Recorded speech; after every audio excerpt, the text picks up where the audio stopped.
నారి ఆరోగ్యం బలంగా ఉంటే కుటుంబం మరియు సమాజం కూడా బలంగా ఉంటుంది. దానికోసం ప్రభుత్వం స్టార్ట్ చేసింది స్వస్థ్ నారీ సశక్త్ పరివార్ అభియాన్. ఇది సెప్టెంబర్ 17, 2025 పీఎం మోడీ గారి జన్మదిన రోజు మధ్యప్రదేశ్లో లాంచ్ చేశారు.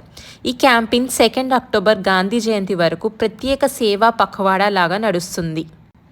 75,000 నుంచి 1 lakh క్యాంప్స్ దేశమంతలో నడుస్తాయి. ఆయుష్మాన్ ఆరోగ్య మందిర్లు, సిహెచ్సిస్, డిస్ట్రిక్ట్ హాస్పిటల్లో నిర్వహిస్తారు.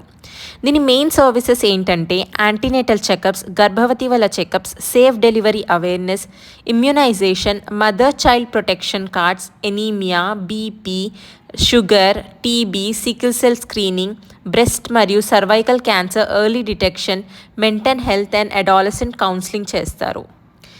దీంతో పాటు పోషణ్ మాహ్తో కలిపి nutritional counselling, millet based recipes, తక్కువ ఆయిల్ అండ్ షుగర్ వాడడం, యోగా, ఆయుర్వేద మరియు హెల్తీ లైఫ్ స్టైల్ గురించి అవేర్నెస్ ఇస్తారు. దీనివల్ల మనకు ఫలితాలు ఏమవుతాయంటే టైంకి రోగాలు గుర్తించవచ్చు అండ్ ట్రీట్మెంట్ ఇవ్వచ్చు, మెటర్నల్ చైల్డ్ మోర్టాలిటీ తగ్గించవచ్చు, న్యూట్రిషన్ ఇంప్రూవ్ అయ్యి బలం పెరిగిద్ది. కమ్యూనిటీలో clean habits and regular health checkups culture, strong కుటుంబం స్ట్రాంగ్ రాష్ట్రం అవుతుంది.